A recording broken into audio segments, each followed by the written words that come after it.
வந்து காவேரி வந்து திரும்பிட்டு கோச்சிட்டு படுத்துட்டு இருக்காங்கன்னு நினச்சிட்டு அவங்க மனசில் அந்த எல்லாத்தையுமே வந்து சொல்கிறாரு. நீ தான் எனக்கு முக்கியம், வெளிலாம் வந்து நான் ட்ரீட்மெண்ட் தான் கொடுக்கணும்னு நினைக்கிறேன், மற்றபடிலாம் வந்து எனக்கு நீ தாண்டி முக்கியம், நீ தாண்டி பொண்டாட்டி அப்படின்லாம் பேசிகிட்டு இருக்காரு. அதெல்லாம் காவேரி வந்து கேட்டுட்ருக்காங்கன்னு நினச்சிட்டு இருக்காரு. ஆனால் அவங்க வந்து தூங்கிட்டு இருக்காங்கன்னு அவர் கவனிக்க மறந்துடுறாரு. சரிடி நீ இப்போ கோவமாக இருக்க, காலைல பேசிக்கலாம் அப்படின்னு சொல்லிட்டு படுக்கிறாரு. காலையில் எழுந்தோடனே தூங்குறத பார்த்துட்டு லெட்டர் எழுதி வச்சுட்டு இந்த மாதிரி வெளில கூட்டினா ஹாஸ்பிட்டலுக்கு போகிறேன், நீ என்னை புரிஞ்சுப்பேன்னு நினைக்கிறேன் காவேரி, என் மனசில் எல்லாத்தையும் உங்ககிட்ட சொல்லிட்டேன் அப்படின்னு சொல்லிட்டு ஐ லவ் யூ டி அப்படின்னு சொல்லிட்டு எழுதி வச்சுட்டு போயிடுறாரு. ராகினி இந்த வந்து லெட்டரை வந்து கிழிச்சு போட்டுடுறாங்க. அடுத்து வந்து ராகினி யோசிக்கிறாங்க, இந்த லெட்டர் வந்து காவேரி படிக்கல, அதனால் காவேரி கண்டிப்பாக விஜயை தப்பாக தான் நினச்சிருப்பா, ஆனால் இந்த விஜய் வந்து காவேரி தான் லவ் பண்ணுறானா அப்படின்னு சொல்லிட்டு செம்மையாக டென்ஷன் ஆகிடுறாங்க.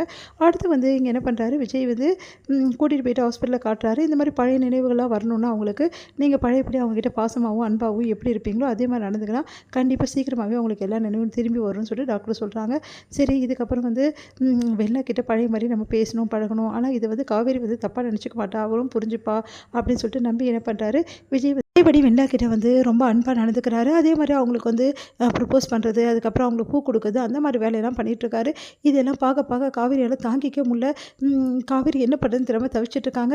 இவன்கிட்ட நான் என்ன சொன்னேன், இவன் என்ன பண்ணிகிட்ருக்கான், காவேரி மனசு கோணாமல் நடந்துக்கலாம் சொன்னால் இந்த மாதிரி வேலையெல்லாம் பண்ணிகிட்ருக்கான், என்ன விஜய் இதெல்லாம் அப்படி சொல்லிட்டு தாத்தா போய் கேட்குறாரு. தாத்தா நீங்கள் அமைதியாக இருங்க, எப்படியாவது வந்து இப்போது நான் வெண்ணிலாவை குணப்படுத்தணும், அதுக்கு டாக்டர் சொன்ன ஐடியாவில் தான் நான் பண்ணிகிட்ருக்கேன். ஐயோ விஜய் அசத்துறீங்களே, சூப்பர் விஜய், இதெல்லாம் பார்க்க எனக்கு அவ்வளோ சந்தோஷமாக இருக்குது, இதை காவேரி பார்த்து அப்படியே மனம் புழுங்கியே ஒரு வழி ஆகிடுவா அப்படின்னு சொல்லிட்டு ராகினி வந்து ரசிக்கிறாங்க.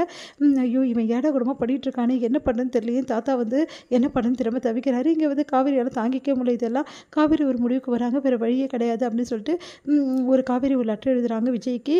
லெட்டர் எழுதி வச்சுட்டு காவேரி வந்து அங்கேருந்து கிளம்புறாங்க. விஜய் என்ன பண்ணுறாரு, சரி காவேரி கிட்ட போய் பேசலையே, நேற்று பேசணும்னு நினச்சோம் சரியாக பேசலை, இன்றைக்கி போய் நல்லா பேசலாம் அப்படின்னு சொல்லிட்டு காவேரி கிட்ட நடந்த விஷயத்தெல்லாம் வந்து சொன்னால் எப்படி இருக்குது அப்படின்னு தெரிஞ்சுப்போம் அப்படின்னு சொல்லிட்டு போய் பேச போகிறாரு. பார்த்தா காவேரி அங்கே இல்லை, லெட்ரு தான் அங்கே இருக்குது, அதை எடுத்து படிக்கிறாரு. பார்த்தோன்னே அதிர்ச்சி அடைகிறாரு. அந்த லெட்டரில் காவேரி எழுதியிருக்காங்க, இதுக்கப்புறம் வந்து நீங்கள் கவலைப்படாதீங்க, உங்கள் வாழ்க்கையில் இதுக்கப்புறம் நான் இடைஞ்சலாக இருக்க நான் விரும்பலை, எனக்கு நல்லா தெரிஞ்சு போச்சு உங்கள் வாழ்க்கையில் வெண்ணிலா தான் முக்கியம்னு சொல்லிட்டு உங்களுக்கு நான் முக்கியம் இல்லைன்னு நான் தெரிஞ்சுக்கிட்டேன்.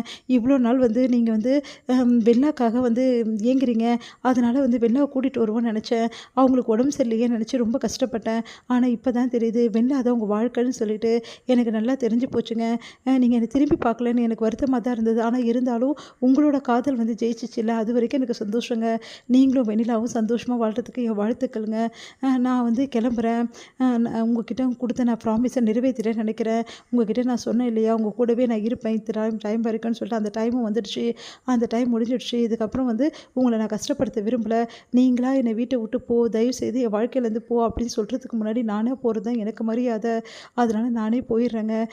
இவ்வளோ நாள் எனக்கு கொடுத்து நீங்கள் சந்தோஷத்தை நிறைய அள்ளி அள்ளி கொடுத்துருக்கீங்க, அந்த சந்தோஷத்தோடு அந்த நினைவுகளோடு அதுக்கப்புறம் நீங்கள் கட்டின ஒரே ஒரு பொருளை மட்டும் நான் எடுத்துகிட்டு போகிறேன், என்னென்னா அது வந்து தாலி தாங்க, அந்த ஒரு தாலியை மட்டும் நான் எடுத்துகிட்டு போகிறேன் உங்கள் நினைவா, ப்ளீஸ் என்னை மன்னிச்சிடுங்க, அதுக்காக மட்டும் நீங்கள் சொன்னீங்க நீங்கள் என்ன வேணால் பொருளை எடுத்துகிட்டு போகணுன்னு சொன்னீங்க, ஆனால் என் மனசில் இந்த ஒரே ஒரு பொருளை மட்டும் எடுத்துகிட்டு போகணும்னு தோணுச்சு, அதனால நீங்கள் கட்டின தாலியை மட்டும் நான் எடுத்துகிட்டு போகிறேங்க, நான் எங்கே இருந்தாலும் வந்து உங்கள் ஒய்ஃபாக இருக்கணும்னு தான் ஆசைப்பட்றேன், அதே மாதிரி வந்து நீங்கள் சந்தோஷமாக இருக்கிறது தான் எனக்கு ரொம்ப முக்கியம், ஏன்னா நான் அந்தளவு உங்களை விரும்புகிறேன் விஜய், நீங்கள் கேட்டிங்களா ஐ மட்டும் சொல்லிட்டு நிறுத்திட்டேன்னு சொல்லிட்டு இப்போ சொல்கிறேன் Vijay, I love you Vijay, உங்களை நான் அவ்வளோ நேசிக்கிறேன், ஆனால் இதை இப்போ நான் சொல்கிறது தப்புன்னு எனக்கு தெரியும், என் மனசில் இதை நான் எவ்வளோ நாளாக வச்சுருந்தேன் தெரியுமா சொல்லணும்னு சொல்லிட்டு இன்றைக்கி தான் என் மனசு திறந்து சொல்கிறேன் Vijay, I love you so much Vijay, உங்களை நான் அவ்வளோ நேசிக்கிறேன், நீங்கள் எங்கே இருந்தாலும் சந்தோஷமாக இருக்கணும், வெண்ணிலாவும் நீங்களும் சந்தோஷமாக வாழ என்னோடய வாழ்த்துக்கள் விஜய், அன்புடன் காவேரி அப்படின்னு சொல்லிட்டு எழுதி வச்சுட்டுறாங்க.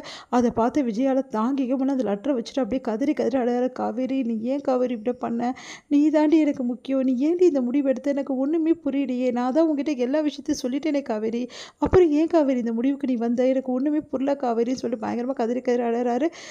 தாத்தாட்டு ஓடி போகிறாரு. தாத்தா வந்து என்னாச்சுப்பா அப்படின்னு தாத்தாவை கட்டிட்டு அழகிறாரு. என்னாச்சு விஜய், ஏன் இப்படி அழற அப்படின்னு தாத்தா அது வந்து தாத்தான்னு சொல்லிட்டு அந்த லெட்டரை கொடுக்குறாரு. அந்த லெட்டரை படித்து தாத்தா அதிர்ச்சி அடைகிறாரு. என்னப்பா இது, காவேரி இந்த முடிவு எடுத்திருக்கா, அதுதான் தாத்தா எனக்கு ஒன்றும் புரியல, நான் சொன்னேன்ல காவேரி கிட்ட நீ நல்லபடி பேசுடா, எல்லா விஷயத்தையும் சேர்த்து புரிய வை, 2 பேரும் புரிஞ்சுக்க சொன்னல, இல்லை தாத்தா நான் பேசினேன் தாத்தா, அப்புறமாவும் ஏன் இந்த முடிவு எடுத்தாலும் எனக்கு தெரில தாத்தா, ஒன்றுமே புரியல தாத்தா, தலையே சுற்றுது தாத்தா, என்னால் காவேரி இல்லாமல் வாழ முடியாது தாத்தா அப்படின்னு சொல்லிட்டு கதறி அழறாரு. என்ன பண்ணுறதுன்னு தெரியாமல் தாத்தா சமாதானப்படுத்துகிற. இதை கேட்ட ராகினி ரொம்ப சந்தோஷப்படுறாங்க.